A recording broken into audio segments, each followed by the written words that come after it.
Howdy Vine Trippers. I wanted to take just a moment to talk to you about the Texas Wine Lover website and their phone app for both iPhones as well as Google devices. You can actually download this app, put it on your phone, or just go to the website if you're not an app person. And if you ever want to go visit some of these great locations that we've been talking about in the podcast, this will give you a great information about the place before you go. And you'll be able to find other wineries in the area. So if you want to make a day of it, go see several other places as well. You can search by region. You can sort the listings, find ones that are kid-friendly, family-friendly, even ones that host RVs. All kinds of different sortable listings you can find there in that app and on the website. You can find other things as well in the area like restaurants, accommodations, maybe events that are going on at the different wineries. So it's your one-stop resource that goes hand in hand with this podcast to be able to find those great places to go visit. So check out the Texas Wine Lover website. It's txwinelover.com. Or go to their app. You can find it on the Google Play Store or the Apple Store as well. Enjoy your trips among the vines and use that app.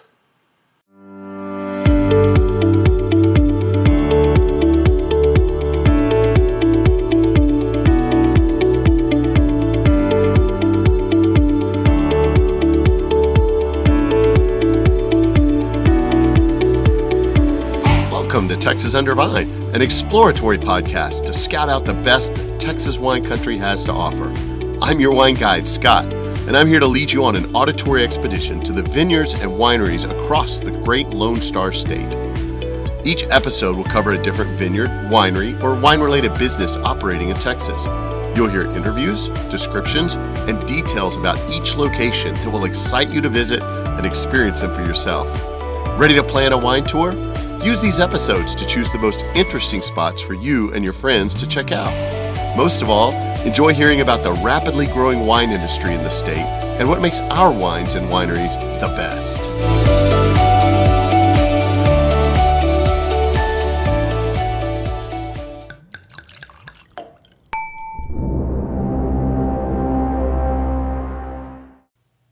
Howdy, fellow Vine Tripper. Welcome to episode 49 of the Texas Under Vine podcast. And today I have another extra special treat for you as I continued my journey through the Texas High Plains.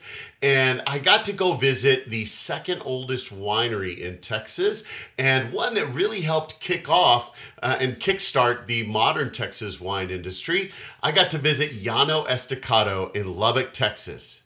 Llano Estacado was actually founded in 1976 and was the second actual winery in Texas after Prohibition ended in the 30s. So it took quite a while to get started. Valverde Winery is actually the oldest. They're out in Del Rio, Texas. They survived Prohibition. But Llano Estacado was the first winery since Prohibition to get started in Texas, making them number 2. It was founded by Drs. Clint Doc McPherson and Drs. Robert Bob Reed, who were professors at Texas Tech University there in Lubbock.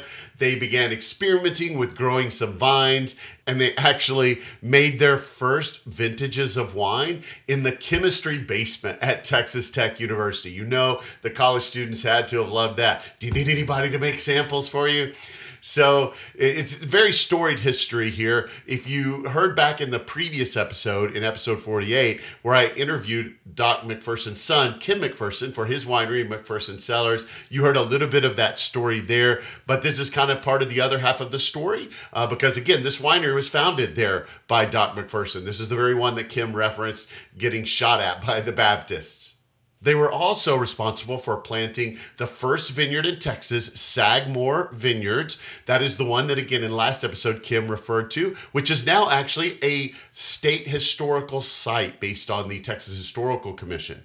So the name Llano Estacado actually comes from a Spanish term with the conquistadors. So it stands for, means the staked plains, and it refers back to a kind of Native American tradition where they would take the long flowers of the yucca plant throughout the area there and tie brightly colored pieces of fabric or feathers or things like that to them as a way of guiding them through the area. Because if you've ever been up to the High Plains area, it's pretty flat and looks the same for for miles in every direction. So having these markers out there, the stakes in the plain that they marked those colored things, really helped them navigate through the area back all the way back to the time of the conquistadors. As for the winery itself, they actually began to gain some international fame, kind of put Texas on the map in 1984. They had a Chardonnay actually made by the previously mentioned Kim McPherson that actually won a double gold at the San Francisco International Wine Competition, which we could kind of say was our own little Judgment of Paris, if you're familiar with that event, for putting Texas on the map. And it really opened up a lot of people's eyes to say, wow, here's a wine out of Texas that is amazing and tastes great. And it really turned a lot of attention to our Texas wine industry to help boom a lot of what we've got going on to this day. Now, since that time, they have had a bunch of more awards beyond just that one. They've also had a storied group of winemakers that have worked there at Llano Estacado, including their current winemaking team that's led by Jason Centani. When I was there, I was able to sit down and talk to Matt Bostick, their hospitality director in Somm, and you will find out a little bit from his history. He actually had a storied history where he found out and became fascinated with wine in the country of Italy. He was able to work a harvest with Barolo, if you know much about that storied wine. And he has a great story through the restaurant industry, working for some Michelin star restaurants. And he actually got into the distilling business, had a cocktail business, and now he's planted here at Llano Estacado to really help push forward the Texas wine industry.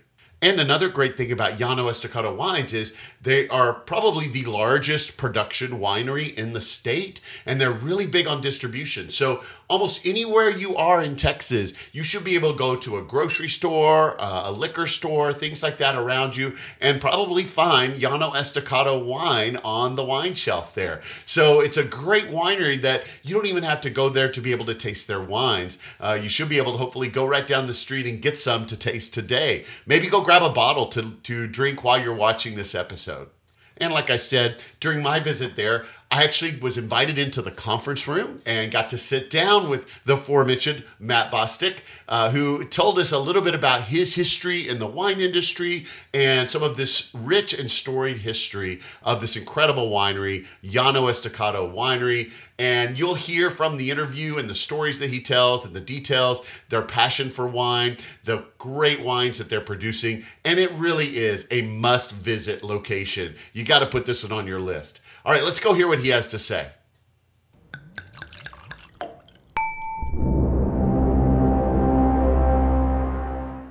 All right, howdy, Vine Trippers. I'm here with Matt Bostick at Llano Estacado Winery, and he is the hospitality director and sommelier here, and hopefully soon to have a few new titles as the winery continues to grow.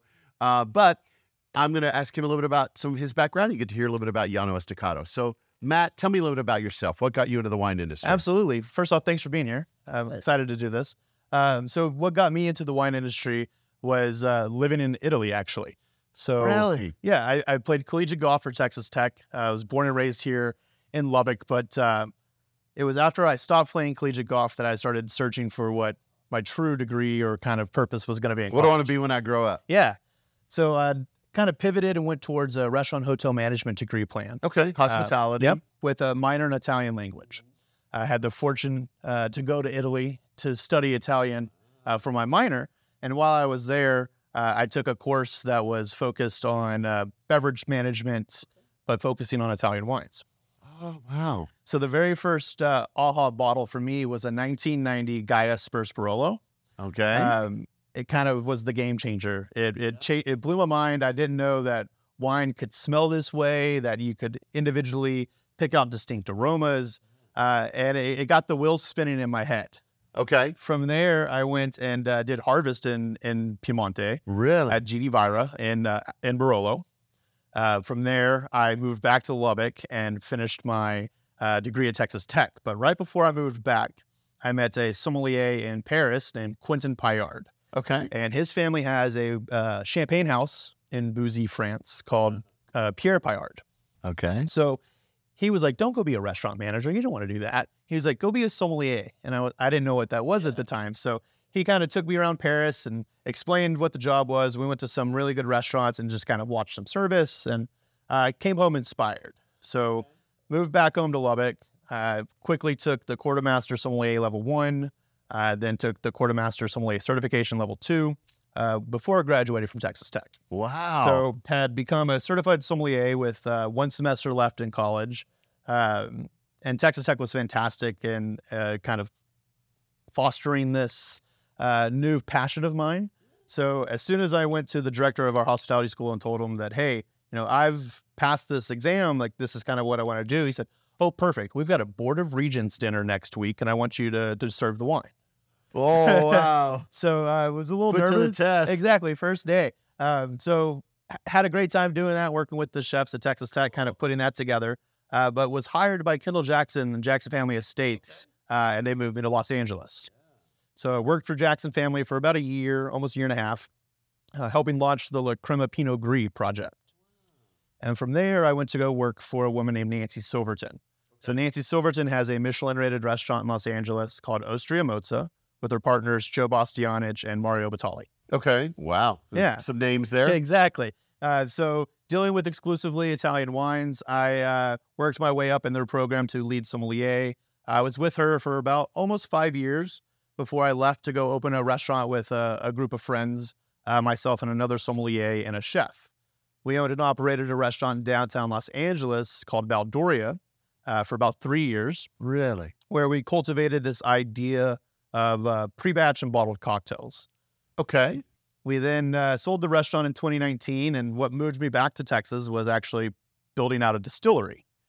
So we moved back to Texas to launch this product idea. My wife and I decided to stay in Lubbock, and she's getting her PhD at Texas Tech.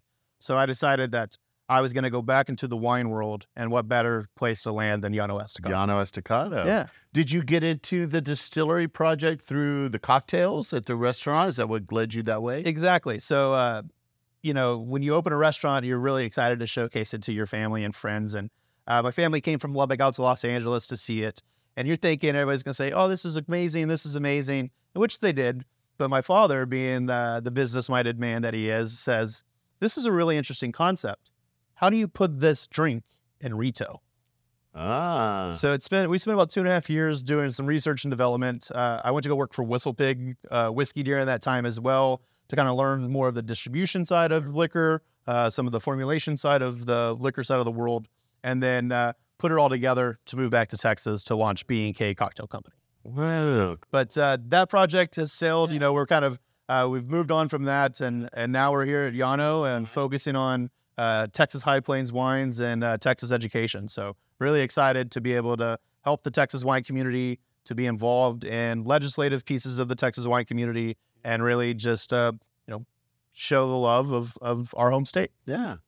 Well, that's a really fun and exciting history that you bring to Llano, and that storied history and experience that you bring in. I'm sure Llano benefits from that just as you are benefiting from them as well. So that's great. I first met you through Russ Kane's Texas wine specialist course, where I got to taste some of the wines that you poured here. So I'm glad to have that connection. That was really fun. But tell me a little bit about Llano Estacado. So it has a pretty storied history in and of itself. Absolutely. So tell us a little bit about how did Llano get started and what brought it from those days, I think 1976, if I'm not... 76 is when we opened the doors at the facility. Okay. I'll let you tell the story. I don't want to get a head jump on you there, but from then to now, tell us about Llano. Absolutely. So Llano Estacado is the second oldest winery in the state of Texas. We were the first winery to open our doors after Prohibition ended. Valverde Winery in Del Rio has the title of the oldest. They're 1886, I believe, or 1883. But we opened in 1976 here in our tasting room. But we had been making wine and serving wine a few years before that. Okay. So our founders, Doc McPherson and Bob Reed, were both teachers and doctors at Texas Tech University. One of them was a chemistry professor. The other was a horticulturalist. Became friends through the channels at the university and decided that they were going to make wine. So Dr. Bob Reed, the horticulturalist, was working on a project to figure out different growing techniques for cucumbers. And Doc's wife, Kim McPherson's mom, was really big into pickling vegetables. Okay. So that's how they got connected. Doc was taking the leftover cucumbers from the science experiments so they can make pickles at home. That's hilarious. But as Texas Tech was developing the campus, there were some natural vines growing on property, which I believe were like the Black Mustang varietal. Okay. But Bob asked if he could take some of those clippings, and he ended up planting them in his backyard. We have a photo here at the winery. It's called the patio vine. And it was really kind of the first idea that these two gentlemen got on a potential wine industry in Texas. The very first vintage of Llano was actually made and bottled in the chemistry basement at Texas Tech University.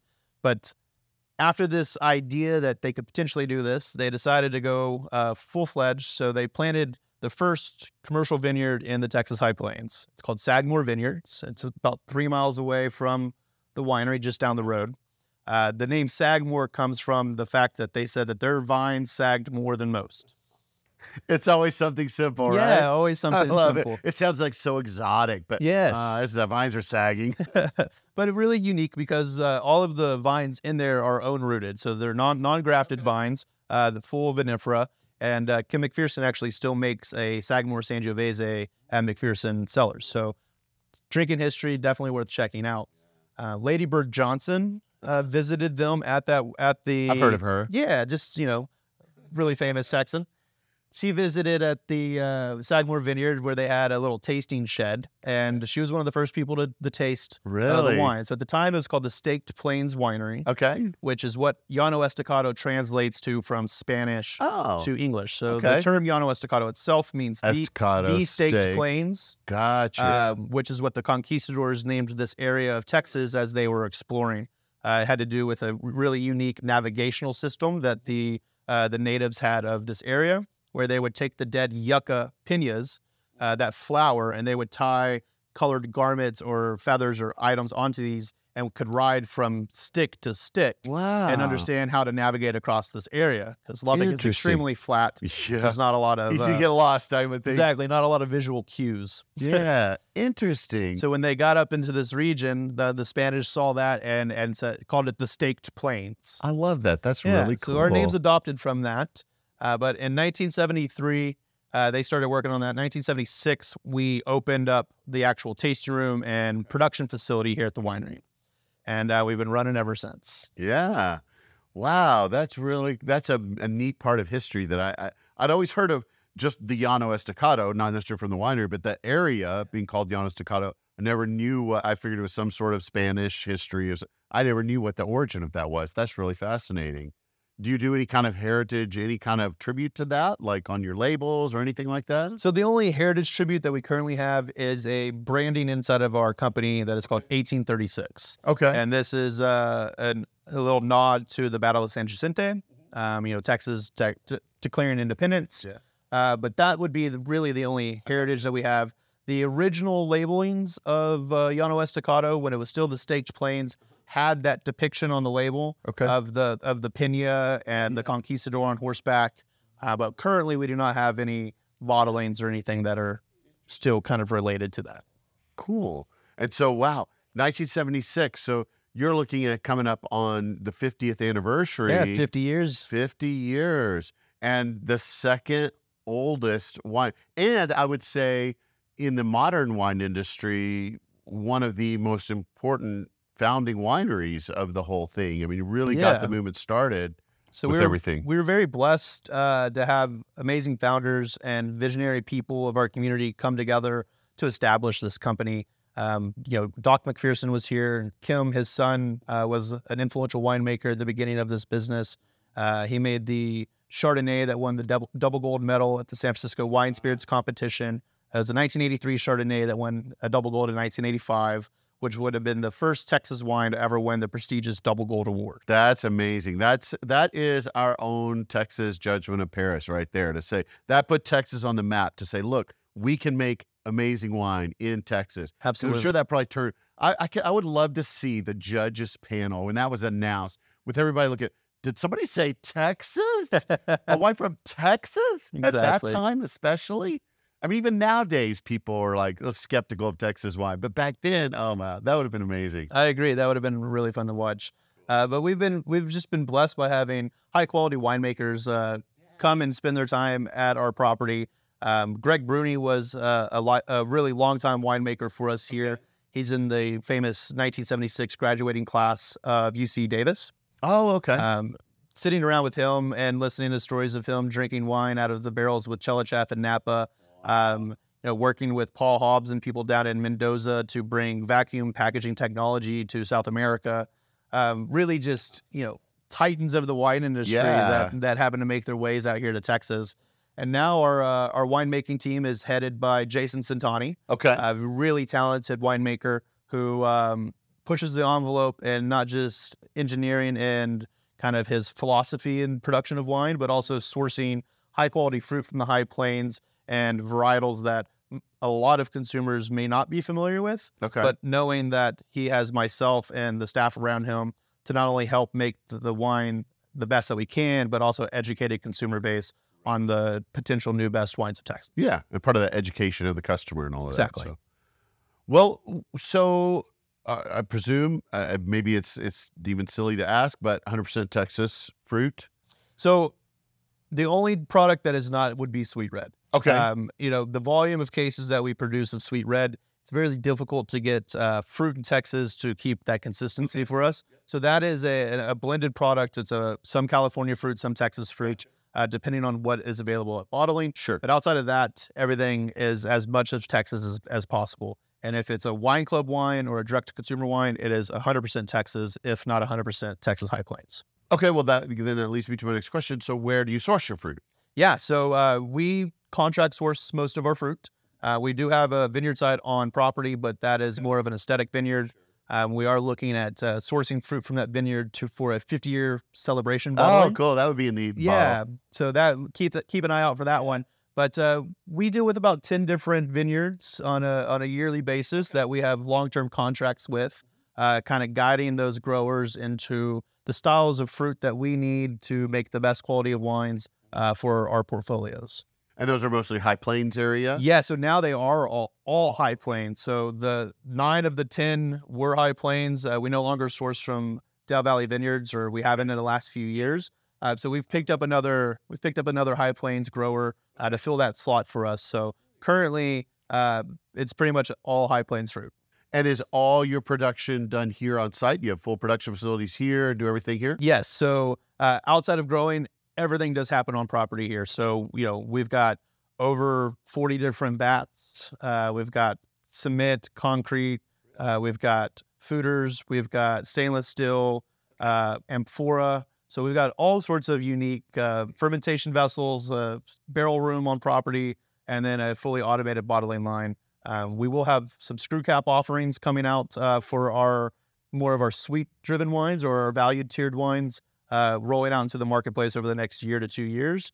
So we're excited for that, to have a little bit more ease of access. Sustainability and the sustainability of packaging. But slowly but surely, everything is moving to as much 100% Texas as we possibly can make it. So you do things in both, you I guess, age in both concrete, you mentioned a moment ago, amphora, stainless, and oak. So do you do different wines and different ones? Do you kind of experiment with some of those things? Do you have certain programs for each one? Or how does that look for production? Yeah, so the cement was something that kind of came about after a discussion of Jason and I tasting through Texas wines, Texas white wines in general. We're both really big fans of the Marsanne and Roussanne varietals, but we've felt for a while that those varietals were treated too much like California Chardonnay. Okay. So we started exploring other outlets on how we could frame this fruit without distracting from the fruit profile or from the taste. Okay. Where oak can sometimes overpower that delicacy that you would find in Roussanne. So we experimented with the first concrete tank, putting Roussanne in that, and that's the 2022 Kibachik Vineyards Roussanne. Okay. That goes into our wine club release. Okay. After seeing the success of that, we've ended up purchasing another one. So now we have one for Roussanne and one for Viognier. Oh, wow. Cool. Yeah, so exploring that. And then amphora has always been something that we've liked to mess around with. We make a Malbec and a Montepulciano, and the 2 different amphora vessels that we have on property. Those fall under our Artist Series collection, which would be a direct-to-consumer product here at the winery. Also, very unique expressions of those fruit, as amphora is allowing an oxygen exchange without an imparting aroma. Yeah. Very old world style for that particular. Exactly. So does the concrete help provide more of kind of a minerality to the Roussanne and the Marsanne? So I wouldn't go as far as trying to pin it down as minerality. I would say a little bit more of texture. Okay. So it's going to add body and texture without adding tannin.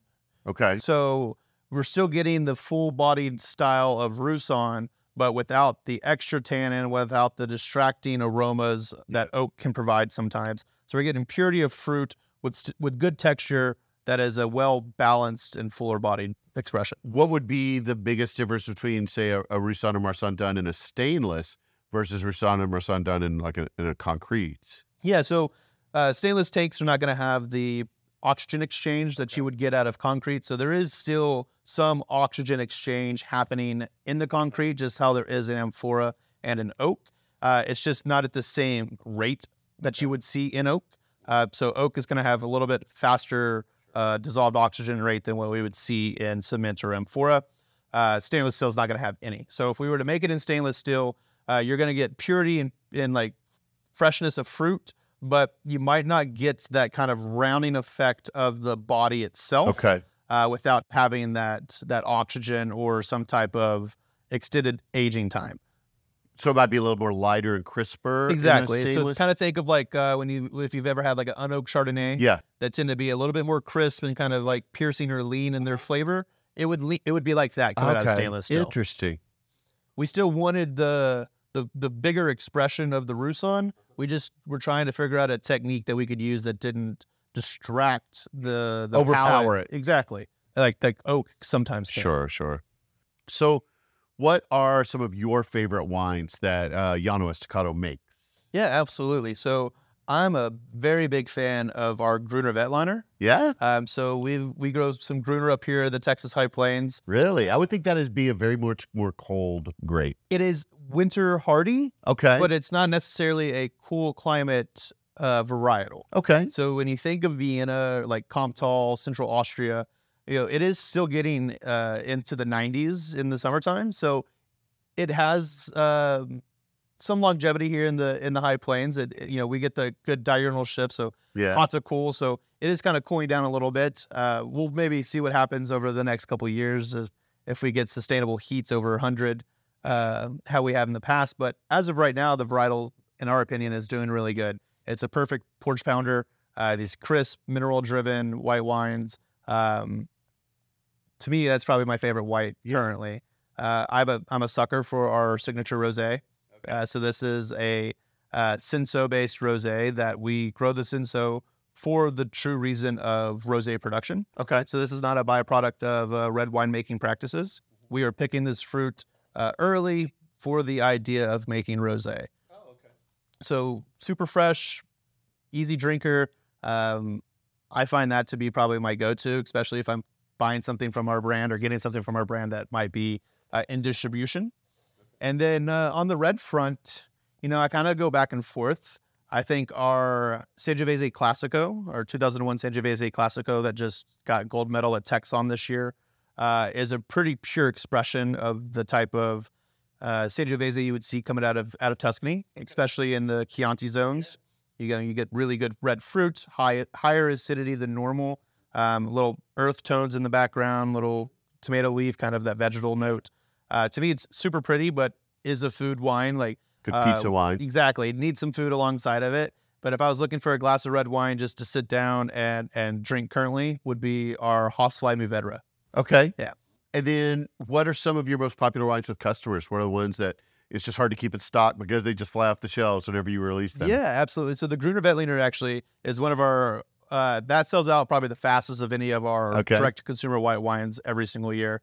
Outside of that, the unique thing with Llano Estacado is there's kind of three distinctive sectors of our business. And we have, we do produce some sweet wines and with quality as well. So our Moscato has won Best Texas White Wine a few different times at Lone Star International. It's a really well classically made Moscato. It's not going to have that effervescence that you would see coming out of Asti in Italy, but just a really pure, crisp, slightly sweet style of Moscato.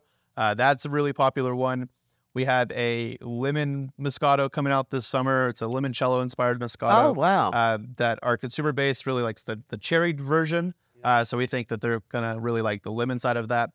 So we have our sweet sector, then we have our everyday drinkers, and then we have our more premier section. Okay. So I'm just going to give an example out of each one. Sure. So the Moscato would probably be the biggest out of that or the sweet red. Everybody's known Llano for producing sweet red. Okay. But a lot of people don't understand that we also have, 48 other wines available for them to try. Yeah. So in our everyday drinkers, I really think that the Sauvignon Blanc or the Meritage Red Blend or the Signature Red Blend is a really just classic expressions of an easy drinking red and a really crisp, pure Sauvignon Blanc. And then I think our Cellar Reserve Tempranillo is probably the best bang for the buck out of everything that we make. Just, again, won gold medal at Sommelier Choice Awards in Chicago this year. Just a pure expression of Tempranillo from Texas. Deep, medium-bodied red fruit. You get that classic kind of tobacco dustiness to it. But, again, just an everyday crowd pleaser. So if you were going to a dinner party or something, looking for that bottle, pretty much any grocery store in Texas is going to have the Cellar Reserve Tempranillo from Llano Estacado. $22 a bottle. That's the one to get. That's the one. You hear that? So when you're at the grocery store, make sure you grab that and take that to your next party because that's going to be a winner. Absolutely. I love it. Okay, so we'll come back to the wines in just a moment, but you got this beautiful, gorgeous facility here. We're in the conference room right now, but huge like patio outside, this great indoor tasting room, things like that. Do y'all do a lot of events or activities here at the winery? Yeah, absolutely. So we have one major public festival every quarter. So we do 4 a year. Our next one is going to be Grape Day. That's October 26th. It's a Saturday. This will be the 30th year that we've hosted Grape Day. So it's a celebration of harvest. It's a great way to come out and try everything from Llano Estacado. We have live music. We've got a VIP section. We have live chef demonstrations. In the past, I've done educational seminars. So it's really a unique way to come out, explore Texas wines, see what Llano has to offer, and spend the day with us, eating and drinking and having a good time. All right. You do 4 different ones per year, yes, typically of that? Yeah. So October will be Grape Day. December, we have a Christmas market out here. Okay. In March, we have what is called Salsa and Sangria. So it's local vendors bringing their chips and salsas out and allowing people to try and sample their things, as well as we make sangria and wine-based cocktails. Okay. So harping into kind of my background of making pre-made cocktails for a living, we've transferred that into making pre-batched different wine cocktails. So it's not the normal sangria of just some fruit and red wine. They're really layered, interesting expressions of sangria. So yeah. And then the last one would be our Wine and Clay Festival. So there's a local clay guild located up here in the Llano Estacado region that we've been hosting this event for them for years. Used to host it in June. We're now moving that to March. So it'll be the very first weekend of March now. So local vendors creating their own arts and crafts like from around the state. And clay, pottery, paintings, photography, all sorts of amazing art. So that'd be cool. 2-day festival out here where you can come and drink some Llano wine, listen to some music, get some good food, and shop around for some amazing art. That's awesome. That's really cool. Do you do like other kinds of? Do you ever do anything on site like live music or wine pickup club events or things like that? Yeah, dinners? Absolutely. So in the fall we have our Thirsty Thursdays. So we have live music out here every Thursday evening from 6 to 8 p.m. where we offer drink discounts and just fun engagement with our customer base. We do have a wine club at Llano Estacado. So we have wine club pickup parties. We have a wine club social event for our club members the third Wednesday of every month, providing hors d'oeuvres, wine, entertainment. And then we do a couple special dinners a year. 2 of them are private only to our club, and then one of them we actually do have tickets available to the public. Usually partnering with 1 or 2 different chefs to put on a 5 to 6 course dinner, all paired with at least 1 or 2 wines per course. So it really is kind of harping back to my Michelin days of guiding these wine pairing dinners and really kind of honing in on what grows well in the high plains and finding up and coming chefs in the high plains to kind of put together a culinary experience. Well, wine is one thing on its own. I love wine. I can just sip wine. But when you start pairing wine with foods and you see the amazing things that the food brings out in the wine, or that the wine can sometimes even bring out in the food, it's just an amazing thing. So I love those types of dinners where everything's very centered and focused in on that particular matching. All right, so let's say that listeners are getting excited. They're going to they either live in this area or they're going to come out to this area. They want to come visit Llano Estacado, and they want to do a tasting. So let's talk about what are the details of what that looks like. So when they come to do a tasting, is there like a set flight of wines that they taste, or do they get to choose their wines, or a combination? Or what does a tasting cost? What does it look like when somebody wants to come do a tasting here? Yeah, absolutely. So if you come out to do a tasting at Llano, we have a printed, basically a tasting book for each quarter. Inside of that, there are 4 different types of tastings. So we have a sweet tasting. We have what we call our signature tasting, which would be products that would be distributed throughout the state of Texas. Okay. We have our premier tasting, which would be our direct-to-consumer products, or products that would be included into our wine clubs. Okay. And then we have our award-winning tasting. So taking the most awarded wines over the last 2 years, piling them into a tasting, and providing that to a customer. Yeah. All of those tastings are 6 wines. Okay. It's going to be 1.5 ounce pours per wine. And they range anywhere from $25 to $40. Okay. And then do the customers need to make a reservation, or can they do walk-in? What does that look like? So walk-ins are welcome. We ask if you have a party of 6 or more to give us a call ahead of time. We don't take reservations per se, but if you do give us a call ahead of time, if there's available seating at that moment, we will put down a reserve sign and hold it for you for 30 minutes while you make your way out here. Anything over a 12-person group, we do have some special private spaces on our property where we can set you up and provide a nice experience for you. Just need to know that ahead of time. Sure. If you just get that heads up ahead of time, that works great. What about you? What are your operating hours? So we are closed on Mondays, but Tuesday through Saturday, it is Tuesday through Friday, noon to 5. Saturday is noon to 6. Okay. Sunday is 1 to 6. 1 to 6. Okay, perfect. And of course, they can always look that up on the website. But yes, I like to just cover some of that. And also check the social medias just to make sure if we have a private event or anything, it will always get posted on our Facebook and Instagram channels. So that way, if you are coming this way and we might have a wedding or something booked that day, we do get that information out plenty of time in advance. So that way, hopefully you're not disappointed. Don't come to the door and you're like, wait a second. Yes, absolutely. What about, do you have any restrictions on, like, say, somebody wants to come in, but they have kids, or maybe they want to bring their pets or things like that? What are your restrictions on doing that? No restrictions. We're kid-friendly, pet-friendly. Perfect. Highly encouraged to bring your fur babies or your babies. We've got water bowls on site so we can easily set you and your dogs up. We've got some non-alcoholic beverages. We've got an array of food and snacks available to our customers, so you can come and make a day out of it. We've got picnic blankets if you want to go sit out under the shade in the grass or out in the vineyard cutout. And we do have some lawn games on site. So if your kids want to come out and play some lawn games, we can always get those set up They'll for have you. things to distract them if they need to. Absolutely, yeah. Because they're not going to want to just sit at the table and drink their little Kool-Aid and say... Exactly. I can see a kid just say they're swirling the Kool-Aid. Smelling fruit punch. I'm smelling a little bit of fruit punch. It's good nose right there. Tell me about your food options. So can people bring their own food, or you said you had some food options? What does that look like? Yeah, so we're not going to tell you, we're not going to turn you away if you do want to bring out some of your own snacks, but we do have a really great selection of snacks. So as you sit down for a tasting, you're greeted with some small welcome bites.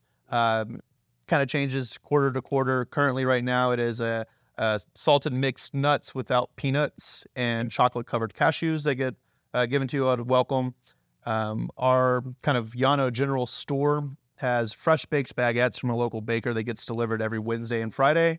A great selection of cured meats from around the world, cheeses, conserva.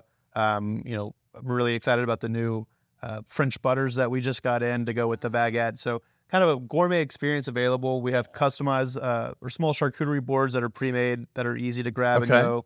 And then you can kind of make it your own. If you're looking for a full meal, there's plenty of things here that can fill you up. Or if you're just looking for something to snack on while you taste some wine, we have that for you as well.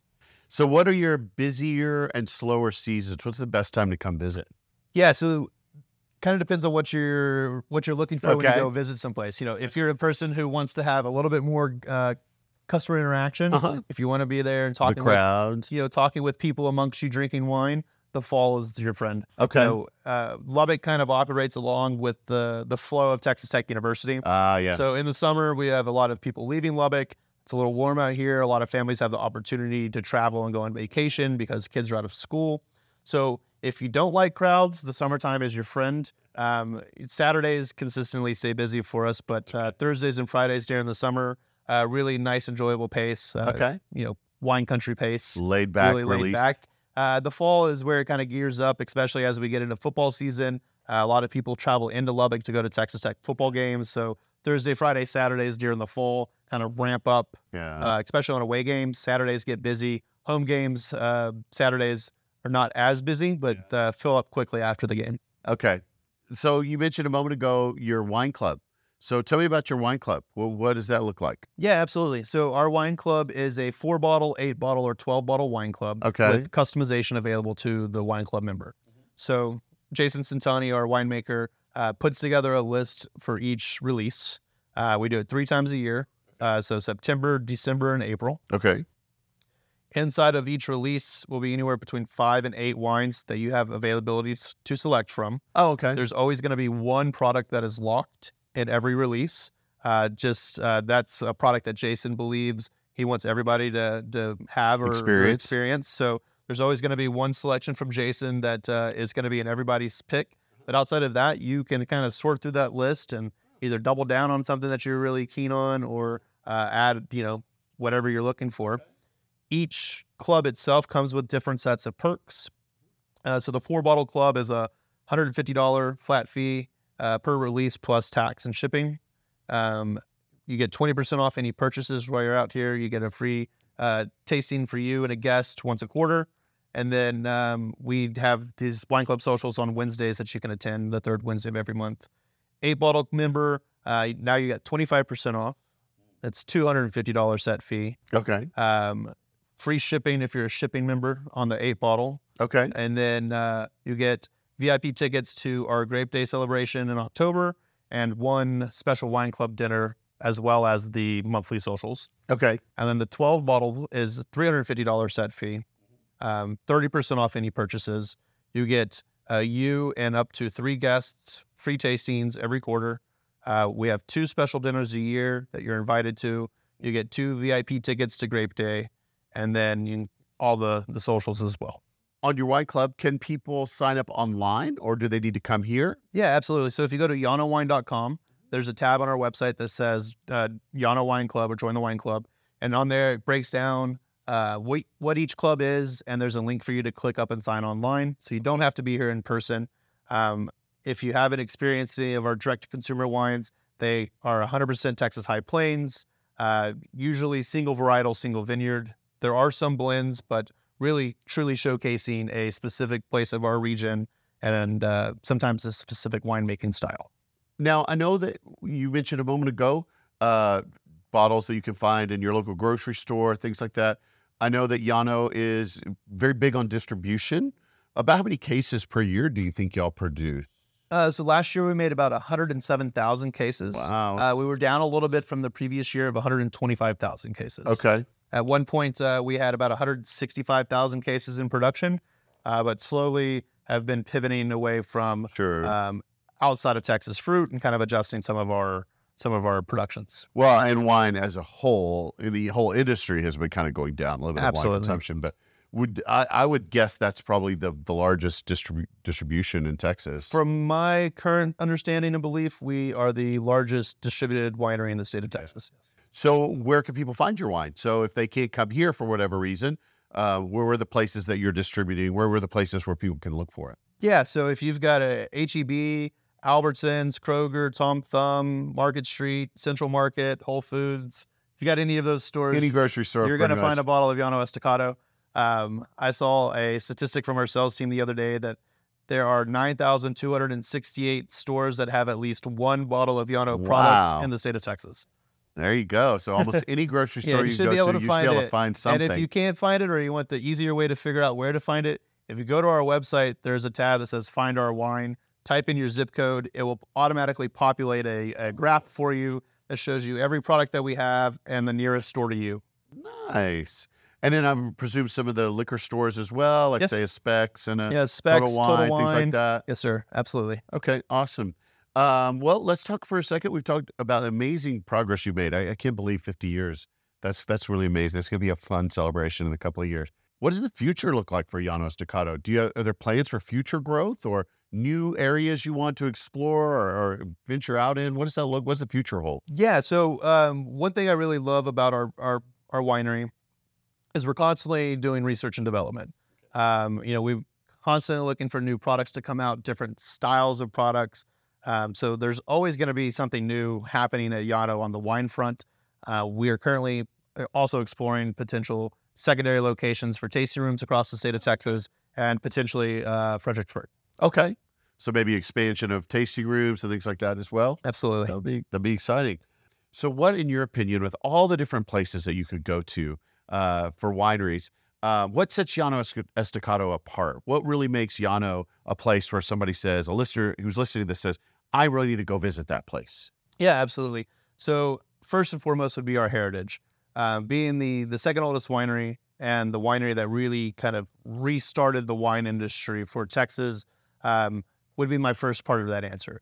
But to me, the real core of this answer is the core belief of Llano Estacado, that we're always going to over-deliver on quality at a valued price. Okay. So we want you to be able to explore what is happening in our state of Texas, the different grapes that are being grown in the Texas High Plains, the different unique vineyard sites, because we do make a lot of single vineyard bottling offers.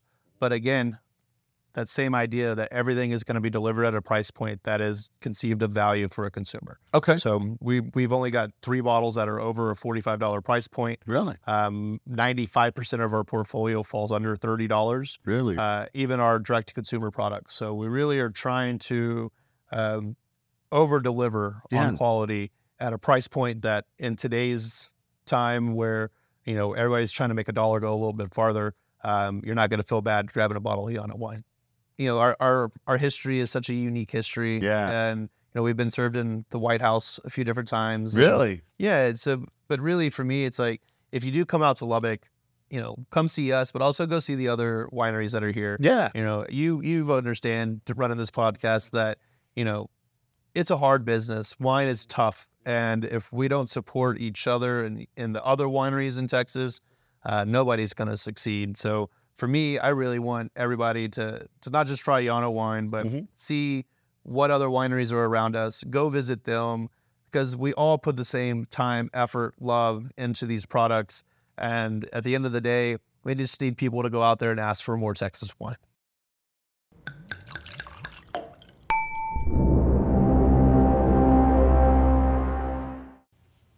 All right. Well, like he said, wine is a tough business, but for us consumers, it's so worth it. I'm so thankful for these amazing winemakers and producers making these tasty beverages for us to drink, to see the great wines that we can produce in the state of Texas.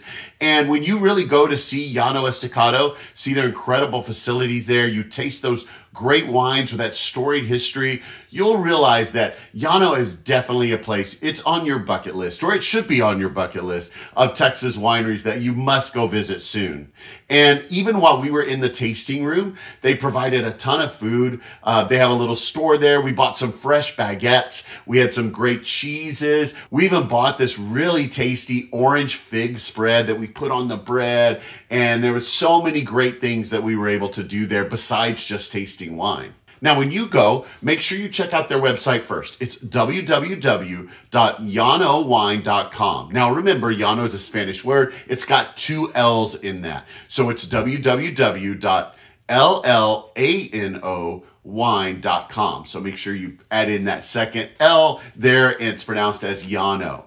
And on their website, you're going to find more about all those storied wines that they make there. You can see all the details on those, what to expect when you visit. You'll see more about some of their history, some more in-depth information there. You'll also see information about their wine clubs if you want to join the wine clubs that he talked about there in the interview. And then you'll also see a section about all of the great prestigious awards that they've won for their wines there at Llano Estacado. And don't forget, when you go to see them, make sure you tell them you heard about them on this podcast, Texas Under Vine.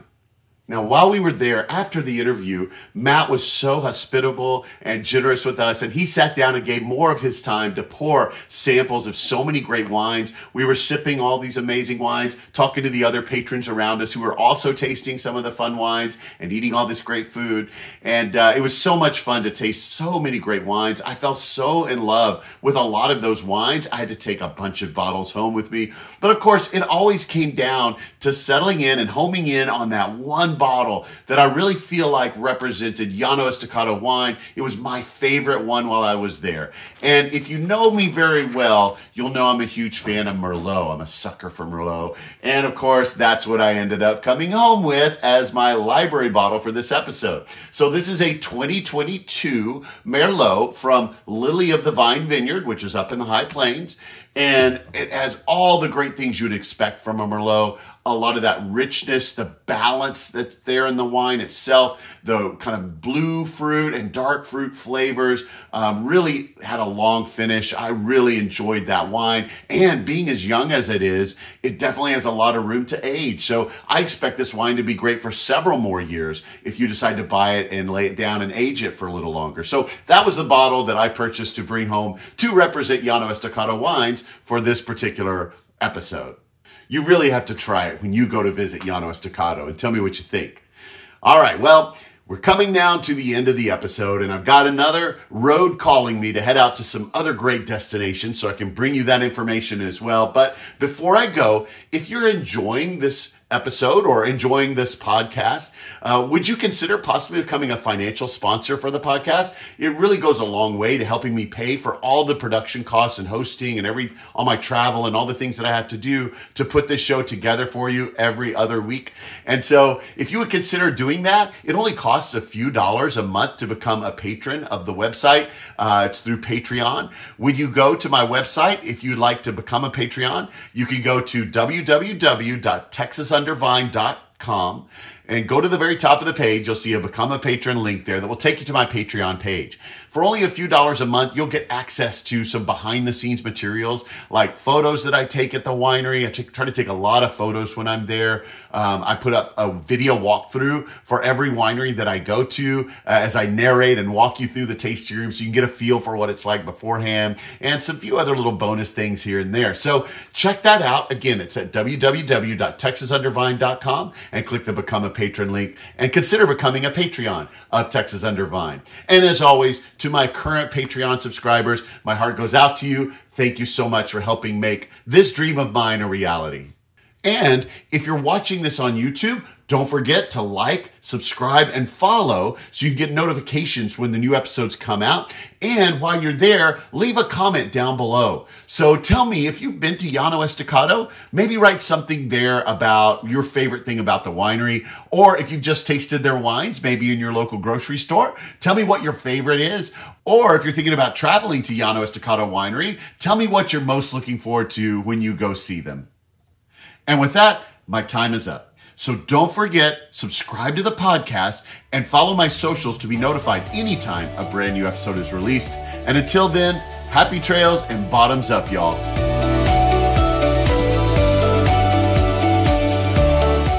Thanks for listening to Texas Under Vine. We strive to provide you with the best information about wine businesses all over Texas. Be sure to check out our website at texasundervine.com and follow us on our socials at Texas Under Vine to stay up on all the upcoming episodes. Please email us with any suggestions or feedback. Also, contact us if you're interested in donating, sponsoring, or advertising on the podcast, just to help us cover our expenses and bring even more great info to you in future episodes. Above all, travel safely, and most especially, drink responsibly.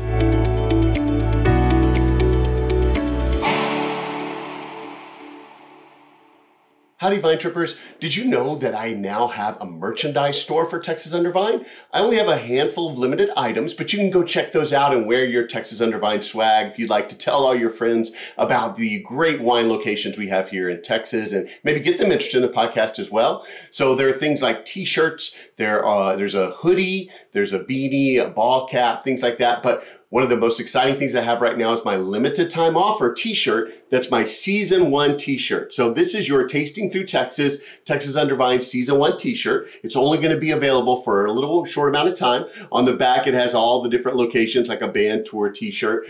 So this is a limited time item and you can go out and get it now. And one of the great things about that t-shirt is a portion of every sale goes to support the Texas Hill Country Winery Scholarship Fund. So you know that by buying that t-shirt, you're also investing in the growing and flourishing of an amazing wine industry here in Texas and all of those people that are going to come and make it even better. Check out that merchandise store. It's on my website at texasundervine.com. Just go up to the top. You'll see the link for the merchandise store.